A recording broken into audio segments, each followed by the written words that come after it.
एक लाजवाब देसी मीठा रोट जो कि आमतौर पर ईद, शादियों और ख़ास मौक़ों पर बनाया जाता है और इसको अक्सर लोग मुहर्रम में भी बनाते हैं। जब आप लोग इस रिवायती रोट को देसी घी में बनाएंगे तो इससे पूरा घर महक उठेगा। तो फिर चलें वीडियो को स्टार्ट करते हैं।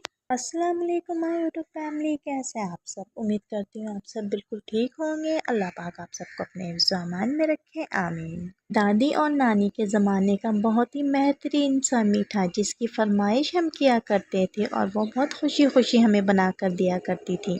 बहुत ही बेहतरीन सी रोट की रेसिपी देने लगी हूँ आप लोगों को, लेकिन उससे पहले आप सबसे रिक्वेस्ट है कि वीडियो को जल्दी से लाइक कर दें और अगर चैनल पर नए हैं तो चैनल को सब्सक्राइब भी कर दें। फ्रेंड्स एंड फैमिली के साथ शेयर करना मत भूलिएगा। बादाम पिस्ते आप लोग अपनी चॉइस के मुताबिक ले लें, जितना आप लोगों को रिक्वायर्ड हो। इसके अलावा भी कोई नट्स आप लोगों ने ऐड करना हो तो आप लोग वो भी ले सकते हैं। एक फ्राई पैन ले लेंगे, इसमें 2 टेबल स्पून हम घी ऐड करेंगे।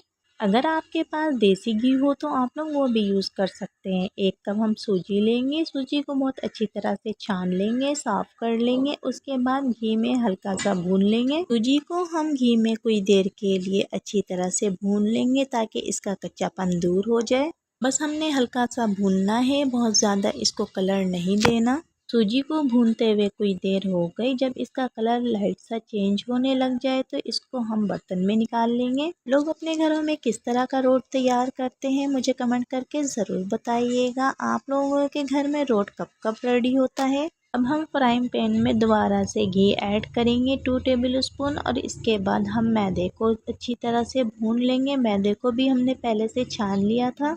जब मैदे का कलर भी लाइट सा चेंज होने लगे तो इसको हम निकाल लेंगे, एक बर्तन में रख लेंगे जिसमें हमने सूजी रखा था। मैदे को भी हमने बहुत ज़्यादा नहीं भूनना, बस हल्का सा इसको लाइट कर लेना है ताकि इसका भी कच्चापन दूर हो जाए। मैदे और सूजी को बहुत अच्छी तरह से मिक्स कर लेंगे। जब ये दोनों मिक्स हो जाए तो हम आइसिंग शुगर रेडी कर लेंगे। आइसिंग शुगर रेडी करने के लिए हमने 1 कप चीनी ले लिया और उसको अच्छी तरह से पीस लेंगे।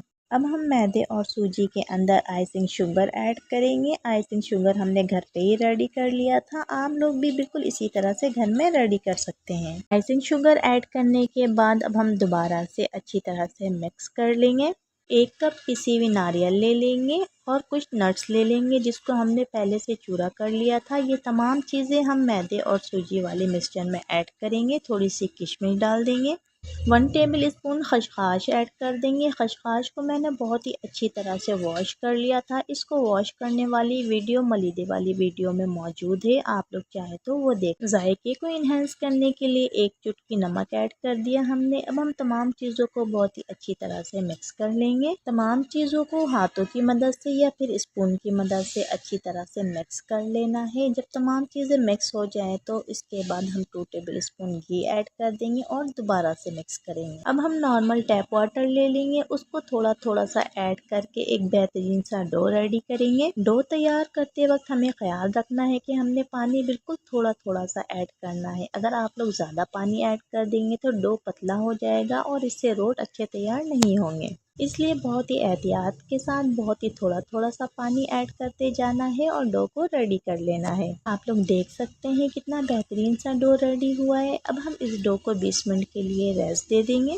जब हम डो को इस तरह से रेस्ट देंगे तो इसका बहुत ही बेहतरीन सा रिजल्ट मिलेगा, जो कि आप लोग जब बनाएंगे तो आप लोगों को खुद पता चल जाएगा। डो को रेस्ट देने के बाद अब आप लोगों ने जिस साइज़ का भी रोट तैयार करना हो उतने ही साइज़ का पेड़ा ले लें। रोट के लिए हम छोटे और नॉर्मल साइज़ का पेड़ा ले लेंगे और हाथों की मदद से इसको प्रेस करेंगे। आप लोग चाहे तो बेलन से भी इसको प्रेस कर सकते हैं। आप लोग चाहे तो ओवन में भी बेक कर सकते हैं। हम तवे में बना रहे हैं, तवे में 2 टेबल स्पून घी ऐड करेंगे और इस तरह से रोट को रख देंगे। अब हम फ्लेम को बिल्कुल लो कर देंगे। बिल्कुल ही लो फ्लेम पर हमने बेक करना है तवे में। इस तरह से जब एक साइड अच्छी तरह से पक जाए तो हम इसकी साइडों को चेंज कर देंगे। जब हम तवे में इस तरह से रोट को रखेंगे तो किसी ढक्कन से तवे को ढक देंगे ताकि रोट अच्छी तरह से बेक हो जाए। थोड़े थोड़े वक्फे से हमने चेक करते रहना है। जब एक साइड डन हो जाए तो हम इसकी साइड को चेंज कर देंगे। रोट को देखकर किस किस को पहले का वक्त याद आ गया? मुझे अपना फीडबैक देना मत भूलिए। किस किस को नानी दादी का ज़माना याद आ गया, जिस तरह से वो रोट बनाया करती थी और हम मज़े से खाया करते थे। अगर आपके पास ओवन नहीं है तो बिल्कुल भी परेशान होने की ज़रूरत नहीं। इस तरह से तवे पर रोट बनाएं या फ्राइंग पैन में बना लें। जिस तरह से भी आपको अच्छा लगे उस तरह से बेक कर लें। ये एक ऐसा लाजवाब देसी मीठा है जो सिर्फ मीठा ही नहीं बल्कि बचपन की यादों का खजाना है और यकीनन आप लोग अपने बचपन में वापस चले गए होंगे। अगर आप लोग रोट को इस तरह से तवे पे ना बनाना चाहें तो इसकी डो को थोड़ा सा पतला कर लें और आप लोग इसको घी में भी फ्राई कर सकते हैं, चाहे तो ऑयल में फ्राई कर सकते। उससे भी बहुत ही मज़ेदार, खस्ता और देसी रोट तैयार होगा, खुशबूदार, जिसकी खुशबू से आप लोगों का पूरा घर महक उठेगा। आप लोग किस किस तरह से रोट बना सकते हैं मैंने आप लोगों के साथ सारी रेसिपी शेयर कर ली, सारे ऑप्शन दे दिए। अब आप मज़ेदार सा रोट बनाएं और मुझे अपना फीडबैक देना मत भूलिएगा। जल्दी से वीडियो को लाइक कर दें, चैनल पर नए हैं तो चैनल को सब्सक्राइब भी कर दें।